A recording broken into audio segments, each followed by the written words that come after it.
आपके आदमी को इस बात की कोई शर्म नहीं होती है, इस बात से नहीं झिझकता है कि उसने भारत के संविधान पे शपथ ले रखी है, आजाद भारत में पहला प्रधानमंत्री है। अपने आदमी की तारीफ करें तो तथ्यों पे करें, भावनात्मक ना करें। मैं जीवन में उससे न मिला हूं, न मैंने सामने से देखा है। भारत का प्रधानमंत्री बना, शपथ ली। हमारे यहां तो लोग समाज में, अरे मंदिर कौन जाता है यार, मंदिर तो यार देखो ऐसा है, मंदिर जाना कट्टरता लगता है। मैं कह रहा हूं इस सदी में समझिए, 700-800 साल के बाद एक राजा संविधान की शपथ लेता है। विदेश की पहली यात्रा नेपाल की करता है। लोग बोले नेपाल क्यों गया है, हर आदमी तो अंकल सैम के पास जाते हैं। यह नेपाल गया, पशुपतिनाथ मंदिर में 8 घंटे पूजा करके निकला तो रुद्राक्ष से भरा हुआ था और तिलक लगा हुआ था। जब वो यह कहता है कि मैं प्रधानमंत्री होके अपनी पहचान पे नहीं शर्माता, तो तुम किस लिए शर्माते हो यार? तुमको किसको जवाब देना है? वो आपको मैसेज देता है, लेकिन आप नहीं समझ पा रहे। आप चाहते हैं वो चिल्लाए रोज खड़े होकर के, वो प्रधानमंत्री है। एक बार नहीं देता, कभी कभी शाम में जाके केदारनाथ में भी बैठ जाता है, कहता फिर देखो आ गया। आपको मंदिर जाने में शर्म महसूस होती है? आपको हिंदू होने में शर्म महसूस होती है? 1995 में भारत का प्रधानमंत्री पुर्तगाल गया था। पुर्तगाल में बहुत सारे गुजराती हैं, उन्होंने एक मंदिर बनाया था। प्रधानमंत्री ऑफिशियल विजिट पे थे, और प्रधानमंत्री हमेशा ऑफिशियली होता है, अनऑफिशियल नहीं होता कभी। वो सोते में भी प्रधानमंत्री होता है और जगने में भी प्रधानमंत्री होता है। वहां के गुजरातियों ने कहा कि हमने मंदिर बनाया है, इसका इनॉग्रेशन कर दीजिए। उनके ऊपर सेकुलरिज्म का बुखार सवार था। उन्होंने कहा मैं एक सेकुलर स्टेट का प्रधानमंत्री हूं, मंदिर की इनॉग्रेशन नहीं कर सकता। आप कहते हैं क्या बदला है? मैं बताता हूं क्या बदला है। राम मंदिर के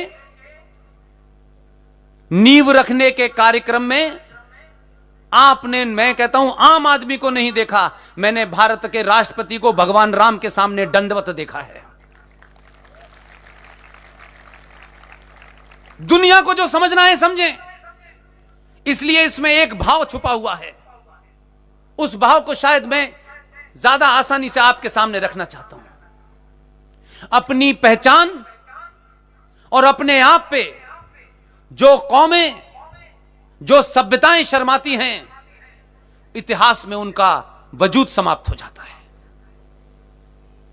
इसलिए आपको अपनी पहचान पर, अपने सरोकारों पर, अपनी आस्थाओं पे, अपनी परंपराओं पे अगर सही ज्ञान होगा तो गर्व होना चाहिए। इसलिए वो प्रधानमंत्री बनने के बाद प्रधानमंत्री है, जो उसका अपनी प्रजा के प्रति धर्म है वो निभा रहा है, लेकिन पर्सनल आस्थाएं उसकी नहीं बदल सकती।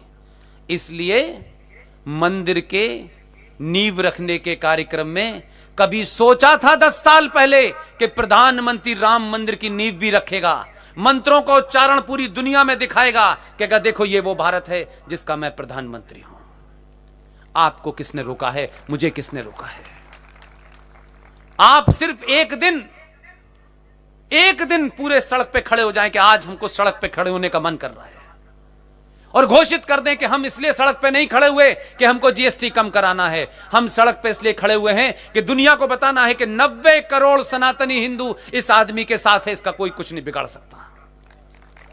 और आप जब अपनी आस्थाओं और परंपराओं पे ध्यान रखते हैं, आप कोट टाई के चक्कर में नहीं रहते, आप छुरी कांटे के चक्कर में नहीं रहते, आप अपने शत्रु से अनुमोदन नहीं चाहते, तब पूरी दुनिया सलाम करती है। और जिस प्रधानमंत्री और मुख्यमंत्री के ऊपर मुस्लिम विरोधी होने का आरोप लगा था, उसी को इस इस्लामिक देशों के 6 देशों ने अपना सर्वोच्च सम्मान दिया। आपको झुकाने की ताकत आनी चाहिए। आपको झुकाने के लिए किसी को डराना नहीं है, धमकाना नहीं है। आप जो हैं, आपका रंग काला है, पीला है, कपड़े नीले हैं, करीब हैं, कपड़े पहने हैं, चप्पल पहने हैं, जूते पहने हैं, फ्रॉक पहने, इस पे मत जाइए। आपके अंदर क्या छुपा हुआ है ये उस कपड़े में से नजर आना चाहिए। जब आप बोलें तो पता चले कि इसने कपड़े कुछ भी पहने हो। ये जब बोलती है, ये जब बोलता है तो हमको लगता है 5000 साल नहीं, हजारों साल पुराना सनातनी बोल रहा है। उसकी बोली पे जाइए। इसलिए आदि आस्तीन का कपड़ा है, पूरी आस्तीन का कपड़ा है। पूरी दुनिया में आज जिस तरीके से वो घूम रहा है, पूरी दुनिया के लिए प्रेरणा है कि ये आया कहां से है। इसलिए जो इस्लामिक वर्ल्ड में खलबली है, इसलिए इस्लामिक जो नकली इस्लामिक यहां हैं, उनकी समस्या यह है कि अगर ये रुक गया 24 में तो पता नहीं क्या क्या करेगा। और वो इस बात से नहीं चिंतित हैं। उनका डर यह नहीं है कि नरेंद्र मोदी प्रधानमंत्री है और अमित शाह गृह मंत्री है, यह डर नहीं है। उनका डर है इनके रहते भारत राष्ट्र का हर आदमी अमित शाह और मोदी हो गया है।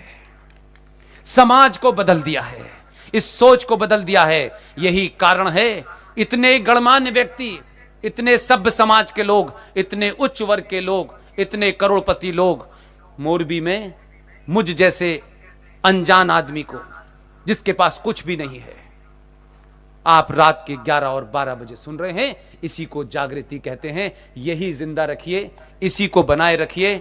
अपने स्वार्थों से ऊपर उठिए, सिर्फ राष्ट्र को एक बार बीच में ले आइए, सारे लालच बाहर हो जाएंगे।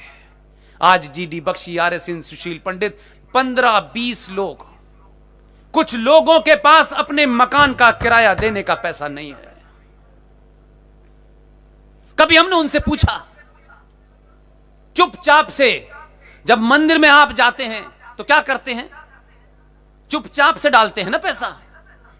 ये पूछा कभी कि जो मंदिर में हम जा रहे हैं, ये पैसा चढ़ा रहे हैं, ये सोने का मुकुट जो हम गणेश जी को चढ़ा रहे हैं, ये जाता कहां है? ये भारत सरकार आपके मंदिर पे चढ़ने वाले 100 रुपए में से 80 रुपए ले लेती है। आप तय कर लीजिए कि मंदिर के पुजारी को, जो जिस इलाके में रहता है, उस कॉलोनी के लोग एक वक्त का, एक दिन का खाना एक घर से जाएगा।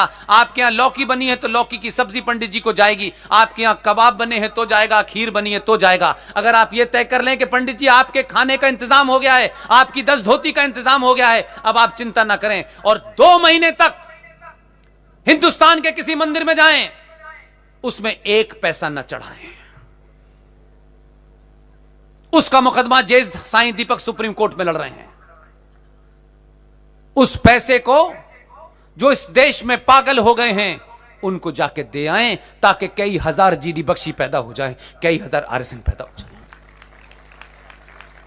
मंदिर में चढ़ाया हुआ पैसा, आपकी आस्थाओं का पैसा भी आपके काम नहीं आ रहा है। ये जो सच्चर कमीशन 5 करोड़ 1000 करोड़, ये जो माइनॉरिटी कमीशन 15,000 करोड़, ये उनके काम आ रहा है। उनको आईएएस पीसीएस बनाया जा रहा है, और एक पीसीएस बनने के बाद झारखंड के अंदर एक पुलिस वाला अपने घर के अंदर सरकारी निवास में बैठ करके जिहाद की ट्रेनिंग दे रहा है। क्या करेंगे आप? आप नॉन वायलेंट लोग हैं। नॉन वायलेंट तरीके बता रहा हूं, वायलेंट नहीं बता रहा, क्योंकि वायलेंट आदमी तो भेज दिया आपने वहां। आप मंदिरों पर जाएं, पूजा करें, प्रसाद चढ़ाना है तो बूंदी के लड्डू चढ़ा दें। सरकार से कहें हम इसमें से ले जाएं चौथा हिस्सा और खा लें इसको। आप अपने हाथ में जो है वो करिए। आप मंदिरों पे पैसा 2 महीने मत चढ़ाइए। जो भी पैसा चढ़ाना है कहीं शहर के हिस्से में उस डिब्बे में डाल दीजिए, और 2 महीने बाद वो करोड़ों रुपए इकट्ठा हो जाए। फिर शहर में देखिए कौन कौन पागल है जो घर छोड़ के घूम रहा है, बिना कुछ बताए पूछ करके कि तुम्हारे मकान का किराया कैसे जाता है। उसको बताइए मत। अगर ईमानदार हैं जो टीम हमारी काम कर रही है, हमारे पास 2 पैसे नहीं है। हम कोशिश करते हैं कि किसी के यहां क्राइसिस ये है, उसके मकान मालिक से नंबर लेते हैं, यार इसके यहां पैसा पहुंचा देना। उसको नहीं बताते देखो तुम्हारा हम मकान का किराया दे रहे हैं, ये मत करिए। उसके सम्मान को चोट मत पहुंचाइए। मंदिर में चढ़ाने वाले पैसे को तो आप दिखा के नहीं चढ़ाते, वो चुपचाप से चढ़ाते हैं। उतनी ही ईमानदारी के साथ इस देश में जो 10-15 लोग पागल हैं उनकी मदद करिए। 2 महीने करके तो देखिए। वो तो ज़कात निकालते हैं, आपके यहां तो दसज का कंसेप्ट था, धर्मांश का कंसेप्ट था, आपने उसे भुला दिया। हमारे समाज में भी था, हमारी सभ्यता में भी था कि जो आप ईमानदारी का पैसा कमाते हैं उसका 10वां हिस्सा आपको अपने रिश्तेदारों में अगर कोई पीछे कमजोर रह गया है, उसको 6% और 4% समाज को जाएगा पैसा। हमारे यहां भी था, आप ही से लिया है, वो 1400 साल पहले आए हैं, और क्या गजब के लोग हैं वो। 1400 साल पहले 632 में प्रॉफिट मोहम्मद की डेथ हुई, तब से इस्लाम आया, यही कह रहे हैं। मोहम्मद साहब के माता पिता की डेथ हो गई, बहुत बचपन में ये छोटे थे, अगर वो जिंदा होते तो ये ना हरकतें करते, लेकिन उनके दादा दादी ने इनको पाला। अब उनसे ये पूछ लो कि इनके दादा दादी कौन थे, तो कह यार ये बातें मत करा करो हमसे।